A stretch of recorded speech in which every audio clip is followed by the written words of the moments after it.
Welcome back to our channel. We are Forever Dreaming. Today, we're going to take you along for a bike ride to the Horton House Ruins and then to Driftwood Beach. Driftwood Beach is an amazing beach that you won't want to miss. Stay tuned.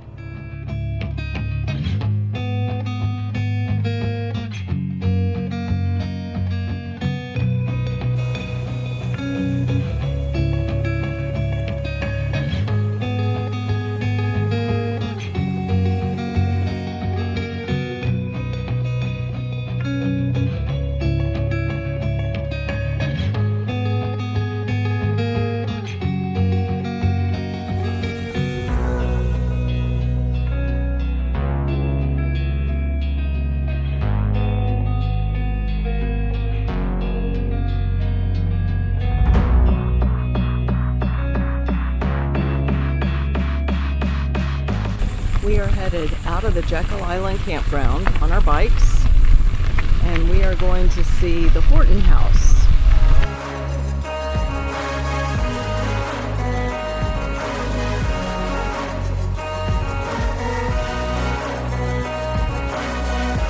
The sign says we are entering the Horton House historic site.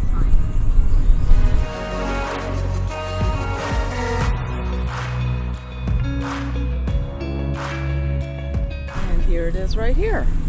That was a short bike ride.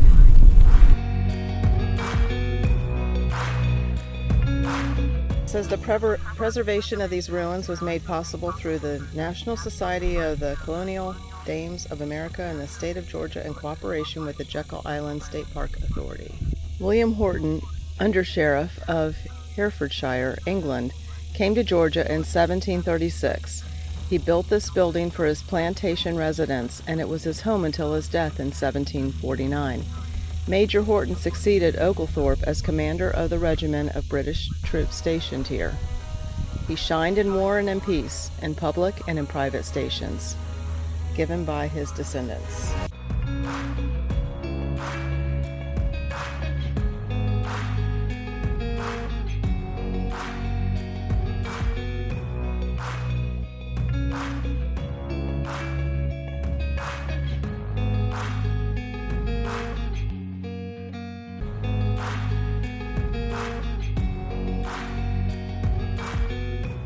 Tabby was the building material for walls, floors, and roofs widely used throughout coastal Georgia during the military and plantation eras. It was composed of equal parts of sand, lime, oyster shell, and water mixed into a mortar and poured into forms. The lime used in tabby was made by burning oyster shells taken from Indian shell mounds, the trash piles of the Indians. The word tabby is African in origin, with an Arabic background, which means a wall made of earth or masonry. This method of building was brought to America by the Spaniards. When the coquina, shell rock, quarries near St. Augustine were opened, hewn stone superseded tabby for wall construction there. Coastal Georgia has no coquina, so tabby continued to be used here even as late as the 1890s. The whole Horton House was constructed with tabby. It's not a very big house, and the doorways are more narrow than most. But you can see in here where some of the outer layer is away, you can see the oyster shells.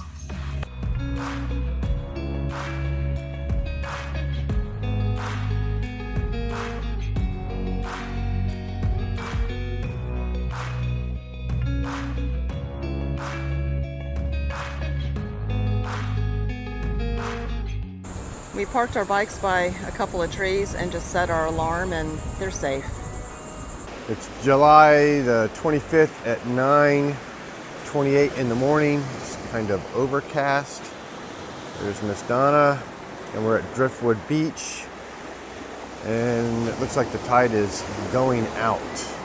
So it's in between high and low.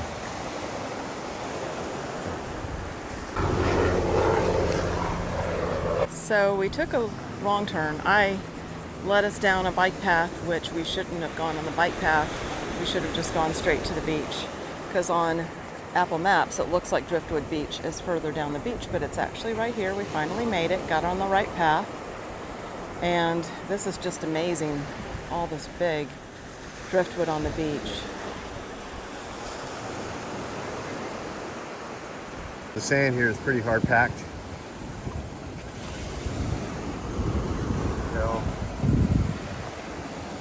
Donna over there playing in the seashells, looking for seashells.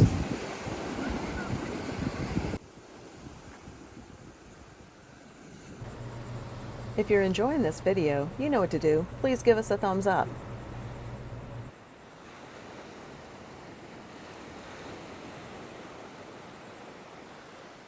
Check out the bottom of this tree. Woo! Water's cold. Look at the roots on that. Isn't that cool? Driftwood Beach, Jekyll Island, baby. Look at that. Not a whole lot of people here yet. There's Miss Donna.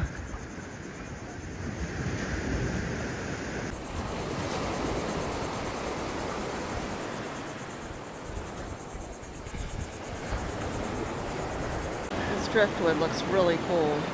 Like this is a tree that's fallen down. Just how the colors look of the branches that are all dried out, the roots that are all dried out. This is a great place to bring family and kids. As you can see, there's families. Some just wear shorts. Others bring their kids and let them get in the water. I'd come prepared to get in the water. I wore just regular shoes that can get wet. This is about, I don't know. Yeah, he wore flip-flops. It's not a far walk if you come by car. You get a terrific view of the Atlantic Ocean. And the water's pretty warm today. It's not bad. When we got in the water at Cumberland Island, the water was pretty cold, but here it doesn't feel as cold as it did there. On the beach, you'll find these things that look like rocks, but if you pick it up, it's actually like mud,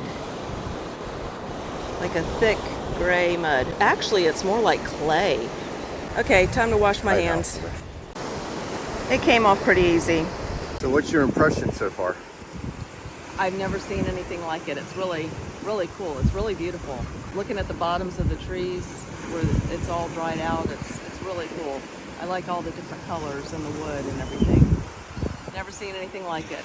We're coming back to Driftwood Beach at low tide to try to get that aspect of the trees when the tide is out. See which one we recommend coming back to. I just ran across a kid going back to his car, and he had found this shell, one of those, I can't remember the name of it, but it was like this big and there was no animal in it, so he's able to take it home with him. Cool. Definitely better to come at low tide. Danny and I got in the water about thigh to waist deep at low tide to look for our own shells, and we found about maybe 25 or 30, but most of them had hermit crabs or conchs still living in them, so we threw those back. But we did manage to find this selection here that we were able to keep. I mean, this one's a very big shell, but the pretty part is on the inside. I still need to find some way to get them cleaned up a little bit better because they don't look anything like what you see in the store, but the inside is really pretty and shiny. This one, it's on the edge, it's a little bit, but it's almost like a concrete coating on it. This is like a scale right here, and I flaked it off in this area right here, but I still have a whole lot more to flake off of this shell. If you get a chance to come to this part of Georgia, it's definitely worth a stop to come to Driftwood Beach in Jekyll Island.